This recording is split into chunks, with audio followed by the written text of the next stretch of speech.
What is going on, everybody? It is great to have you with us. This is A Day with Mike and Kyla. Thank you kindly for joining us. You know, I don't even know what the words of that intro music, but I think it's "Nobody Knows" is what I hear out of it. And right now, nobody knows what in the hell is going on. Well, we do know what's going on. They're not very good. But hey, your Minnesota Vikings are now 0-3, and boy, oh boy, the season diabolically opposite of what it was last year. Don't just make it about regression to the mean, about one-score victories and one-score losses. It's a little more than just regression to the mean. But let's get started. Kyla, what do you got to say about this mess? Gosh, I don't even know where to begin. There's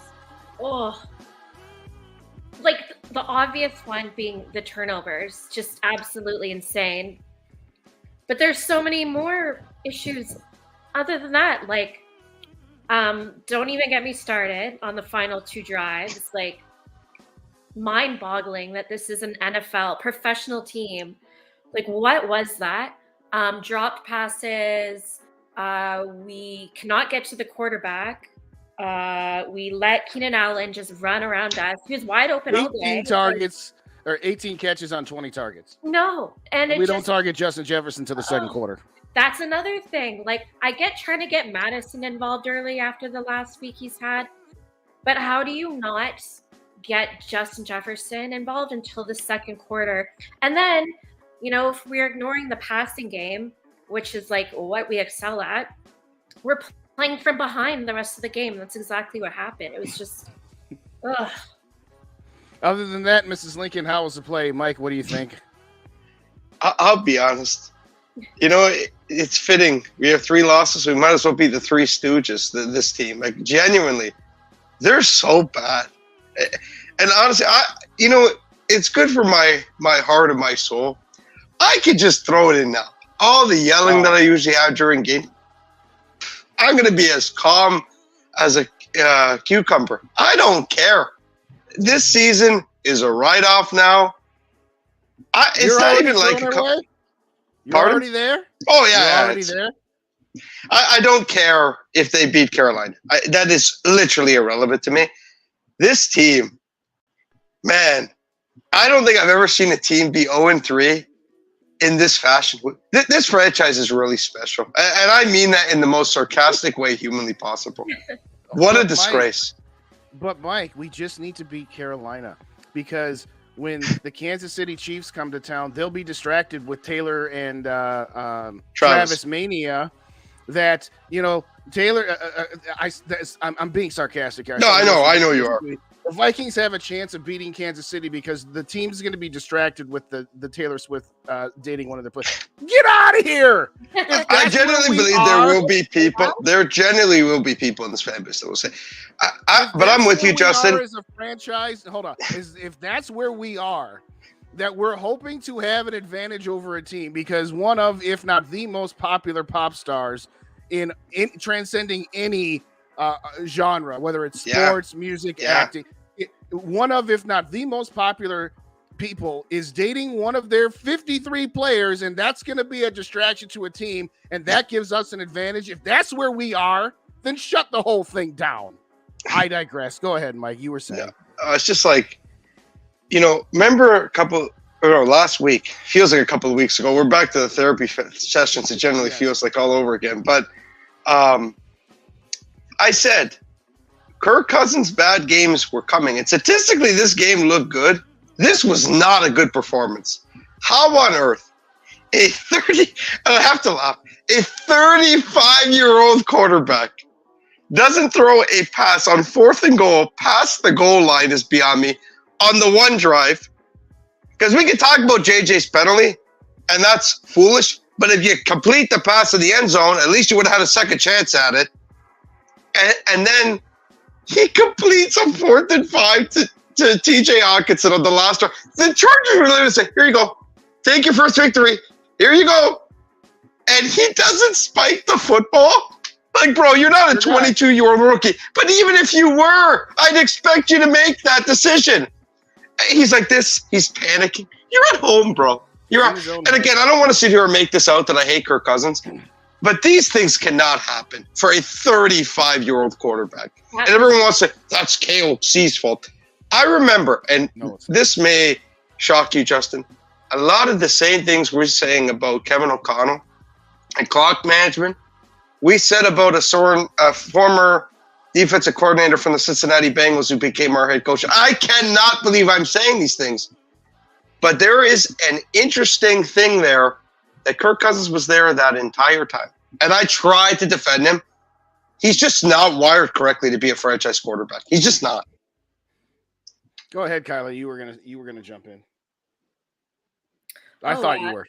Oh, no, okay. I was just gonna say, it's mind-boggling that a veteran, that whole I'm replaying that whole just in my mind, and everyone at the bar just be like, "What are they doing?" And it's like, how I'm floored. I'm just, oh my god, bizarre. It's unbelievable. And it wasn't even Kirk either. It was everyone on the field. No one looked like they wanted to get to the line. It was Hawkinson too. Yeah, there was no urgency whatsoever. Bro, the game is on the line. You have to win this game, and everyone's just cha la la la la. What? A little urgency would be helpful. But then it's is this a coaching issue too? Why are these guys all what is going on? Why are they all just chilling, going up to the line? There's no urge. It was just so weird, the whole thing. I just here's the deal. I mentioned Taylor Swift earlier. Now I'm going to mention Oprah Winfrey. You get a turnover. You get a turnover. You get a turnover. And to your point about those last two drives, they reminded me of the last two drives against the New York Giants. They were in reverse order, but the second to last drive, it's third and goal or fourth and goal or whatever it was, and you throw beneath the goal line. That is akin to the equivalent to it's fourth in the season and you throw underneath the sticks. The other way is the second to last drive in New York, pass behind the line of scrimmage to a tight end. Ultimately a 3 and out. Now, this one ended up only being, you did get some first downs, but ultimately it's just okay, you're in panic mode again. Yeah. I don't want to make it out to be that last drive because there were so many things about this game. No, just correct. like every game this year, there are so many GD things about it that it's not just the coaching. It's not just the quarterback. It's not just the ball carriers. It's not just the defense. It's all of the bleeping above. And what I cannot stand is this fan base cannot help but be in a civil war over what entity was more responsible for a loss. Correct. You got the Kirk Cousins haters that want to put it all on Kirk because if Kirk makes one more play or one less dumb play, because he's the one that has the most ability to affect the game, which is true. Yes. Then, that's all we need to talk about. No, that's not all we need to talk about. I am sick of these Kirk stands saying, yeah, but what about this? What about the defense? What about KOC's play calling? What about this? I'm like, why is it we both can be true? Both can be true. Why is it we need to parcel out blame?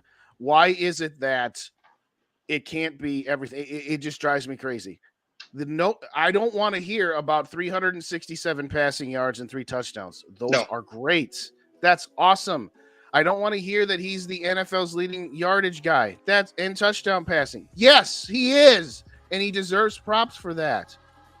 But I'll say again, if the roles were reversed and Tua Tagovailoa was 0-3 after putting up 70 points yesterday. When's the last time Kirk put up 70 points in a 2-week stretch?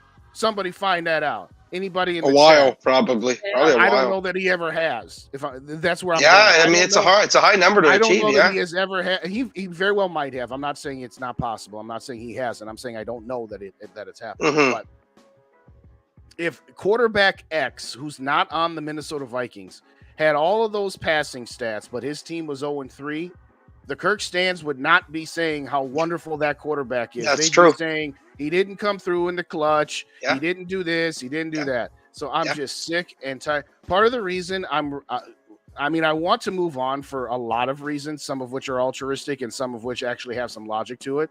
Yeah. But at this point, I just want him to be gone just so that we can find something else to argue about. And it's not even about Kirk. It's exhausting. It's this team. They're not. I've said this for years. The roster construction is not correct. Their trenches are awful.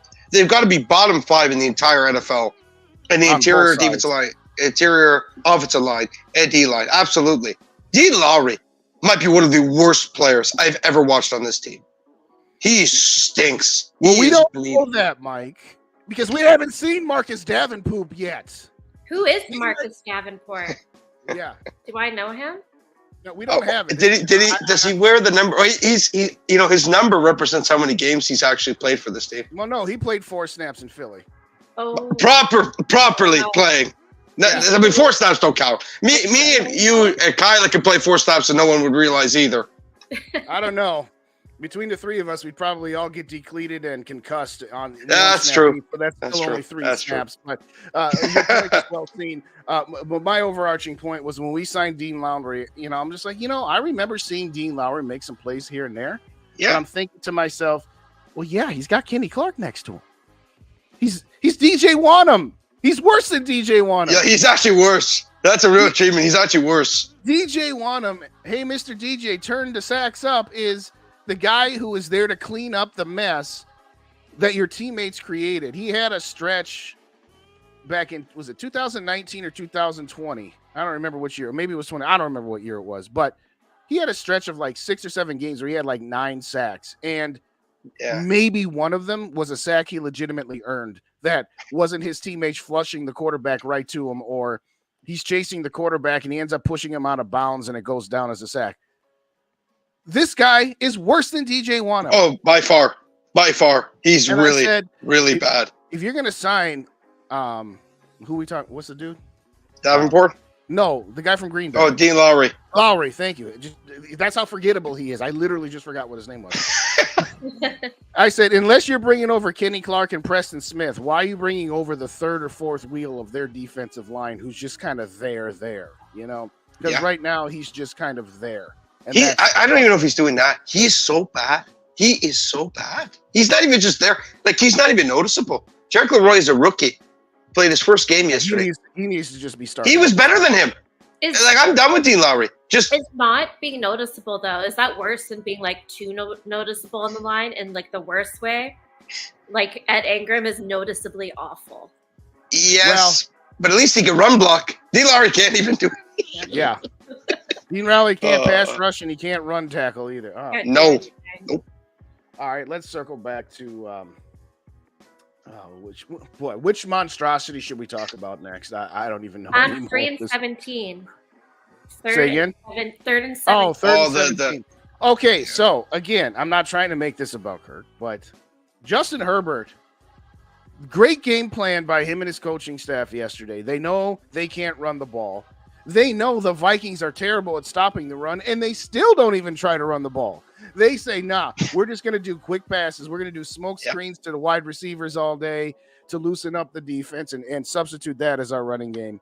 But to your point, 3rd and 17, they blitzed him all day and outside of a strip sack because Danielle Hunter just waved his arm down as he was getting blocked by. Because he's not good. He'll make a play. Here's the deal. Everybody talking about, the offensive line isn't giving Kirk a chance. I'm like, okay. There were plenty of times where he had top opportunities to do something and didn't take advantage of it. But that's the difference with Justin Herbert and these other quarterbacks that we're talking about. He invited the Vikings to blitz because it took numbers out of the pass coverage. Because he knew he could handle it. This defense cannot get any pressure if it doesn't blitz. And in fact, even then they can't get pressure when it does blitz. Even then. 3rd and 17, very next play, we got the Keystone Cops off of the Caleb Evans' hands into the waiting arms of a Chargers wide receiver into the end zone, which ultimately proved to be the game winner. 3rd and 17, Kyla, go ahead. Or anything else you want to throw out? No, I was just pointing that out as just one of the many awful things I remember about yesterday. I don't think I've smiled this much on a video. I don't care. I generally, the 3rd and 17, You still had a chance to win. They can't That's pressure the a problem. quarterback. So No. when you give Justin Herbert 7 seconds to throw the ball, he will torture you. He will. He is a top 5 quarterback debatably across football. Yeah, Like, I'm gonna tear you up. it's still honestly thinking about how good Herbert played. It's a minor miracle Hurts did not do the same thing on Thursday when we played the Eagles. I don't even know how he didn't have as good a game. But regardless, it doesn't matter. I guess because they wanted to just torture us with the run. Maybe that's part of it. But, man, this team, they're brutal. And I got to say this, too. Lewis Seen, I know he stinks, but losing out on Jordan Davis might hurt just as much. Yeah. Just as much. Yeah. Forget about Kyle Hamilton. Forget about Williams. If because we have good safeties. The safeties are some of the best players on the team. That's the funny part. They didn't even need a safety. Here's what Kwesi was thinking at the time. He wanted to draft Lewis Seen. He was going to keep Harrison Smith for 1 year because the owners told him to. And his intent was to not even give Harrison the opportunity to restructure, just like Eric Kendricks was just said, hey, we're saying goodbye to you. I don't know. Yeah. They might have asked Eric Kendricks to take a pay cut, or they might have just said, hey, goodbye. That's what the plan was. And then Lewis Seen breaks his leg. Okay. So to keep Harrison Smith around because he takes a pay cut. But at this point, it's just kind of one of those, he is what he is. That whole draft class is, aside from Caleb Evans, they all stink, basically.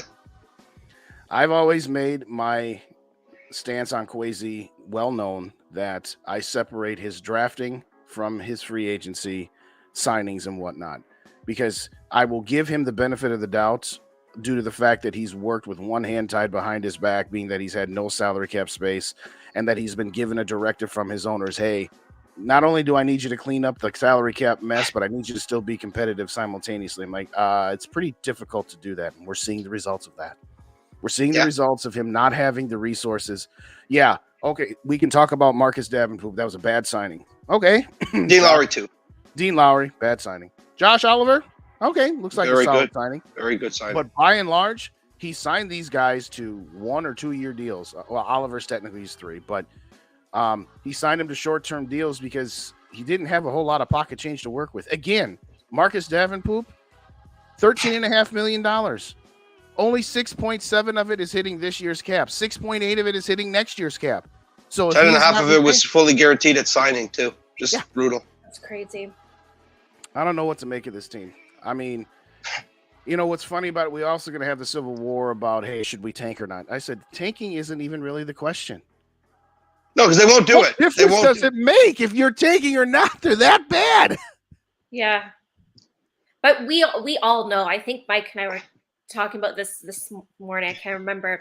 Yeah. We know no matter what, the Vikings are definitely going to win like 7 games. This is what they do. Yep. That's what stinks. Because they're going to be in prime position. And this is where fans like me get in some arguments with Dave. And I can tell you right now, come December, if we were to talk about this, we would get in some arguments. Because there's going to be irrelevant games we're going to win, and I'm going to get so mad because all we're going to do is drop our draft position. Yeah. And I'm going to be so furious when that happens. This team, I agree. They're going to get to 7 wins. What's wrong with me wanting my team to win? Well, because it's short-term pain. It's short-term. Yeah. Oh, hey, we won. And it's meaningless. It's meaningless as a whole. And it doesn't advance the agenda of getting yourself in a position to be competitive for a Super Bowl run. I don't care about being competitive for a freaking division. And if that's all you care, I want to win if you want to win a Super Bowl, then you shouldn't be concerned about whether we can win 9 games this year. In this garbage division to get bounced in the first round. If that's what if you truly want me to believe that, then how is it you don't see the logic of it's better to have some short-term pain? Again, I'm not saying they should, and let's be clear, they're not going to. They never will. They never will. I have no problem. I got in an argument probably last hockey season with someone because the Canucks were so bad, and the number one guy was a North Vancouver boy, a local boy. And it's like, no, of course, start winning some games. And we are out of the Connor Bedard sweepskates, and that just made me so angry. And I get it. other people were like, "You're a bad fan because you're cheering for them to lose." So I'm it's like, so the logic is so flawed. It's so flawed. The best chance at like Yes. getting a generational player. However, if you're one of those fans who like, if there's Viking fans who, when we win, which we will do, win some useless games. Yeah, we're not going over that 17. makes me happy. Good for you. But I don't want to go 0-17, but I'd love 1-16. I would love 1-16. I'd love 2-15. Yes, me too. There's no way. We know it'll be almost triple that. And that's the frustrating part. Yeah, they won't bench Kirk. They will not play Jaron Hall 10 games like they should. They won't. I would honestly worry about Jaron Hall behind that line. But I don't care because their chance of doing something because he can actually move. That's true. I just you're right. It's not a perfect scenario. You're in the headlights. Oh, he's not even that young, isn't he? Like 25. He's 25. Yeah, he's 25. He's a grown I'm not man. saying he's going to set the world on fire, but no, to me, it's like, okay, yes, I'm not cheering for them to lose. I'm just not disappointed if they do. Yes. Every week. Well, I'll say this, Justin. If we were in position come week 18 to get the first pick, I'm sorry. I don't care if anyone says you're a fake fan. I'm cheering for them to lose. Oh. I literally would. I don't care. Caleb Williams and not wanting. Exactly.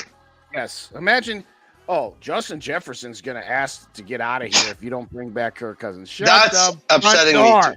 That's upsetting me too. You think Justin Jefferson wouldn't be okay with Caleb Williams throwing him and Jordan Addison the ball? I know. Really? Jordan Addison's best man, basically, right-hand man. I know. How did this rumor even start? Like, all these people are acting like they're Kirk Crusaders. This is what they do. This is what they do. They just want to make up things. JJ has never said, there is literally zero quotes there. He says, I will not sign if JJ's not there. People want to make it up because he didn't sign an extension. They were this close. And Kirk was not under contract. Here's what I'm going to say. Week 18. If there's a scenario where somehow, some way, I'm trying to figure out how this would work. I'm trying to figure this out. Like, okay. Let's just say that when the Vikings play the Lions in week 18, the rest of the division, the Packers have already played their game, right? Let's just say that. Sure. If Detroit wins, they go to the playoffs. If the Vikings win, the Packers go to the playoffs. The roar has been restored. Yes, I will cheer for them to lose against the Lions if it means keeping the Packers out of the playoffs. That don't make me a bad Viking fan. That make me a great Viking fan. Because if our season is already toast, what's the next objective? Anybody but Green Bay. So yes, in a scenario. Now, if the scenario was the other way around, where we were playing the Packers in week 18, and if the Packers win, they go to the playoffs, and if the Vikings win, the Packers don't go to the playoffs. But if the Vikings lose, they get the number 1 overall pick, but if they win, they drop to like the number 7 overall pick. Now I'm really in conflict.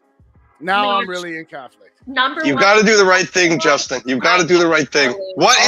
Hey, short-term pain for long-term gain, right? Not like that. But the joy of keeping them out of the play. I'm sorry, go ahead. But is it worth losing on a generational quarterback that would actually torture them for years? I don't know. Deal with it. At the end of the day, they would go and lose immediately. Yeah, they stink. They're not good. And then I get to enjoy them lose in the playoffs. That's true. That's a good point. While knowing I'm gonna be watching Caleb Williams for the next 15 years. I'm just saying, let's not go down that road just yet, because I really want to, Justin, but they won't let us. Will they? They will not let us. But I want to live in that world so bad. Well, because here's the deal. Let's say you beat Carolina, which they probably will. They probably will. I don't know. Let's say that they lose to Kansas City, despite the ridiculousness of maybe Kansas City will be distracted. That's preposterous. If Patrick Mahomes doesn't play, maybe there's a chance. Maybe. Yeah. But we've lost the backups from Kansas City before. If Patrick Mahomes, Travis Kelce, and who's the defensive tackle? Chris Jones? Chris Jones. Yeah. If they all went out partying the night before with Taylor and a couple of her friends, and they got arrested on First Avenue, then maybe the Vikings would have a shot in that game. But I digress. let's say you beat the Bears and you lose to the 49ers. So you're now 2-5 after 7 weeks heading into the trade deadline. Do you sell as many pieces as you can? Do you just sell some minor pieces? Like remember in 2020 where we had a start of 1-5 into the bye week and we traded Yannick Ngakoue for pennies on the dollar for what we traded to get him. And they had the opportunity to sell more pieces and chose not to. Mike, I'll start with you.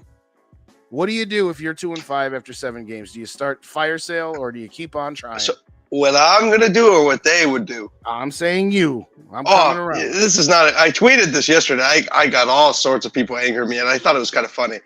Trade Danielle Hunter. Trade Kirk Cousins. Load up. Those two guys have no trade clauses, mind you. They would go to contenders. I know this. Yes, I don't know about Kirk. I don't think Kirk would. If Kirk Cousins can go on a team like the Jets, maybe the media, that'd be the one thing you could say. Maybe he won't play in that market. Maybe. But I find that a stretch because Kirk Cousins is a smart guy. If he goes to New York, he elevates them to the playoffs for the first time in God knows when. It probably would have been Mark Sanchez or Rex Ryan last time they were in the playoffs. Yeah. So he'd make a lot of money for HC either way. So we'll see. But Danielle Hunter, definitely trade him. And definitely trade Kirk Cousins if you can. And I think you'd get good resources for them. And what happened, Kyla? I have Mike Evans on my fantasy, and he just dropped the ball in the end zone. Oh, nobody did. Ouch. Ouch. Ouch. I'll go next since, Kyla, I need to get her thoughts. Yeah, I would fire sale. I would trade Harrison Smith if you could. That too, sure. Why not? Throw him in there. KJ Osborne, Danielle Hunter. Would you get anything for Osborne? I'm not even trying to be funny. You can get a 5. You can get a 5. You mean 7? No, you can get a 5. I doubt it. I guess I've seen Calais Campbell go for 5th rounders before. I'd also say this. I would even trade Ezra Cleveland. Oh, absolutely. Everyone. Just put everyone in a bin and just start chucking them out like leftover pizza pies that had to get thrown out. Just get rid of everyone. And I know that sounds horrible. But I'll say this, though. You got to do the right thing to build long term. I'll say this, and then I'll let Kyla give her spiel, and then we'll pretend to try and pick this game and the rest of the season, I guess. I don't see Kirk going to New York because, one, the media, like you talked about, and number 2, the no trade clause, because he's not going to want to uproot his family, and he's not going to want to commute to see his family back from Minnesota and New York. And the fact is the Jets would not re-sign him because they still have Rodgers under contract for next year. Mm-hmm. So if he does agree to waive his no trade clause, it is going to be because he's already negotiated his next contract, which is not coming from the Jets. Now, if somehow, some way, the Vikings are losing 35-0 to the San Francisco 49ers on that Monday Night Football game, and Kyle Shanahan has Brock Purdy in there for one more series, and Danielle Hunter sacks him and snaps his leg. Let's not say that. Oh, come on. Let's not say that. I like the kid. I could see Kirk saying, you know what, San Francisco, you guys just look really good beating up the Vikings here. Because I can see it now. Everybody. Okay, the game's out of hand. Somebody hit Purdy so we can convince Kirk to go. I know I'm being sarcastic right now, ladies and gentlemen. But all I'm saying is that for Kirk to waive his no trade clause, he would have to go to a team that's a contender, a team that would re-sign him immediately. And there's no chance the Jets would do that. There's absolutely no chance the Jets would do that. Well, they're going to throw their season down the toilet, though. I will say that. If they go with Zach Wilson, they're going to be so bad. By the time the Vikings would be willing to trade Kirk Cousins, if there is such a time, if he even wanted to waive it, the Jets season by that time is also already over. There's no coming back from a awful start in that conference. There's too many good teams. And let's also be clear. We are of the opinion, because we've said it a million times, that even if they were 0-7 after 7 weeks, you'd still, in addition to convincing Kirk Cousins, you'd have to convince Ziggy and Mark Wilf, of which we are not sure that there is a scenario that they could be convinced to do such a thing. So let's stop talking about trading Kirk Cousins. We're not going to do it after tonight. Can I ask a question, though? I have to. Real quick. Yeah. What is the percentage, both of you, this is both of you, Kyla and Justin, from 1 to 100, even if this season is like a 7 to 10 year, that they actually bring Kirk back? Because if they do that, I'm going to lose my mind. Do you think there's actually a chance that we live in that scenario? Yes. We're talking not about ready for Ziggy that. and Mark. If the Vikings, here's the thing. 2020, they started off 1-5, and then they went 6-4 in the last 10, and ended up 7-9. They had an opportunity to trade Kirk then. No. We figured it out in the second half of the year by going 6-4. We figured some stuff out. That's what I'm worried about. That's exactly what I'm worried about. Listen, I'm not cheering for loss, but part of it is that I don't want there to even be a sliver Exactly. of Of thought, consideration. of consideration in their minds. And it's not about it's not about Kirk himself. It's about, number one, you have $28.5 million dead. And if you re-sign him, 10 of that will stay on the 24 cap and 18 will get pushed out to 25. So let's say Kirk signs for a 1-year, $40 million extension. Well, then he'd have a $50 million salary cap hit. You cannot build a team up around him if he's Bingo. market value.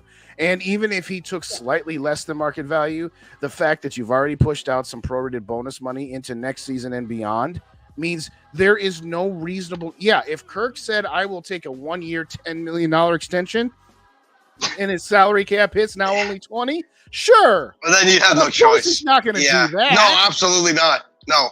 Kirk's not taking any less than 40 because that's what Daniel Jones got. There's no way. And you know what? Yeah. Kirk should take more. Agreed. No, I agree with you. I agree with you. He I agree. absolutely should. Kirk is under no obligation to take any kind of hometown discount. Exactly. And that's what I'm saying. That's what I'm worried about. So Am I crazy, Kyla? Or do you think there's a chance that actually happens? Well, yes, but no, I'm I do think there's a chance, and I like Kirk Cousins. I'm a fan of Kirk Cousins. Me too.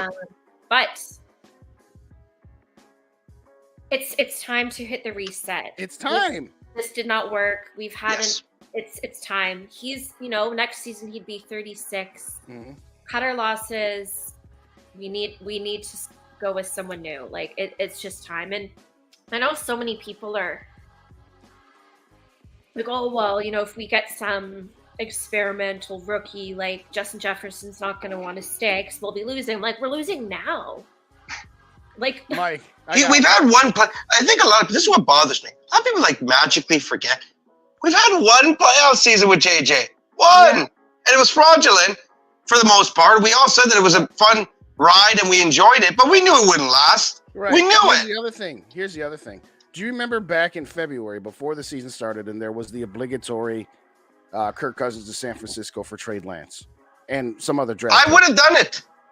And guess what people were saying? Well, if we do that, we're destined to be a 4, 5, 6 win team with Trey Lance. We're destined for that right now, ladies and gentlemen. And the only difference is you would have had more draft capital and you would have paid off Kirk Cousins' salary cap debt at the end of this season as opposed to having 28.5. And this isn't a hatred towards Kirk. This roster is not properly built, ladies and gentlemen. It's like really not. This is like a 100-loss baseball team signing the best pitcher on the free agent market for a $250 million contract. One ace starting pitcher is not going to change a 100-loss baseball team that has needs everywhere. Kirk Cousins is a high-end starting caliber pitcher and the Vikings are a 100-loss baseball team where it's just like, no, you need to fix like 6 or 7 other things before you spend money on an ace pitcher. Now, in baseball, the analogy doesn't even really hold because there is no salary there's no cap. Yeah. But in a league that has a salary cap, you don't spend money on an ace pitcher when you need a shortstop and a center fielder and a catcher and you need a couple of bats in your lineup. You don't spend all that money on a guy that only plays once every 5 games. And so I'm just saying you don't spend money on any established quarterback that you have to pay market value to right now. You go cheap on the quarterback. You keep Justin Jefferson, you keep Hawkinson, and you got Addison, you got Pace, and you got Josh Metellus. Yes. Other than that, anybody else, and the tackles. Mm-hmm. Other than that, everybody else fair game. So, what about Hawk? All right. Did you mention Hawk? Yeah, I said Hawk. Yeah. Okay. So the wide receivers, the tackles, Hawkinson, Pace, and Josh Metellus. Everybody else fair game. All right, prediction time, such as it is, and then we're going to get up out of here. I say the Vikings are going to win a one-score game, probably a last-second field goal or maybe a touchdown in overtime like they did the last time they were down there. They should beat the Carolina Panthers rather handily, but I said the same thing about the Tampa Bay Buccaneers. I said that they should beat the Chargers. They should have scored 38-some points. So what the heck do I know picking this team? I'm going to say the Vikings win. Kyla, what say you? honestly, just because we're, I was saying all day yesterday when we were talking about this. I think we all were. Well, we don't care. You may as well lose. So they'll win naturally. Yes. So I think they'll win. Oh, yeah. Yeah. So here's the deal.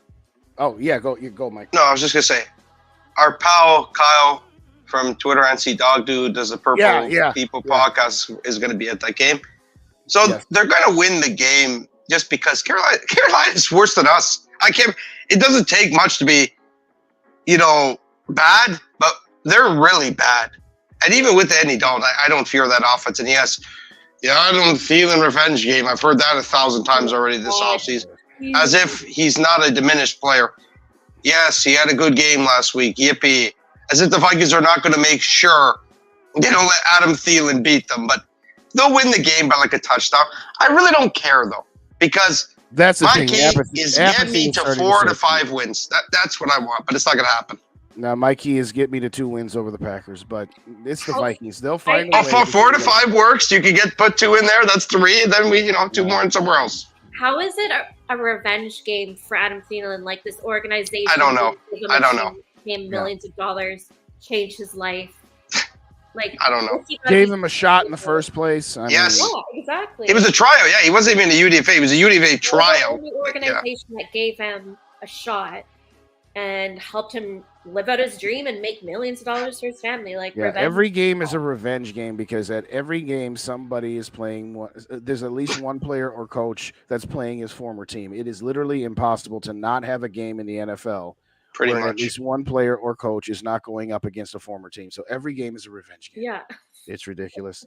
Thank you kindly, everybody, for joining us. This is A Day with Mike and Kyla, and hopefully the Vikings can find a way to turn this thing around so it's not so somber and not just this was bad, this was bad, this was bad. But we just want to see the Vikings win a Super Bowl just once before we die. I don't know. It's asking a lot, apparently. But thank you, everybody who joined us this evening. SKOL'd.